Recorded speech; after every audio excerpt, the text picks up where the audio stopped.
Yan, natapos na. So, let us see. Ito na yung ating ano.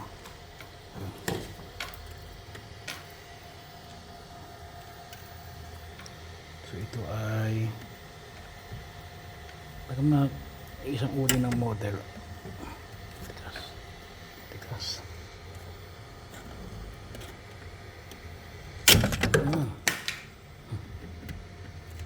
Ilang uri ng model.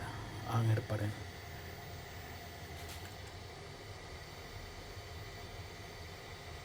Yan, kailang yung unang STL file ay rounded ito.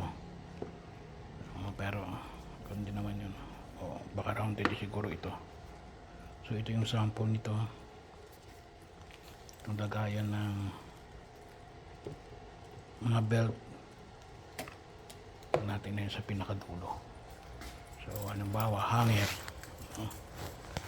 lalagay mo rito mga belt mo.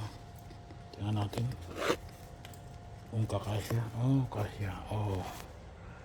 So okay, 1, 2, 3, 4, 5. 5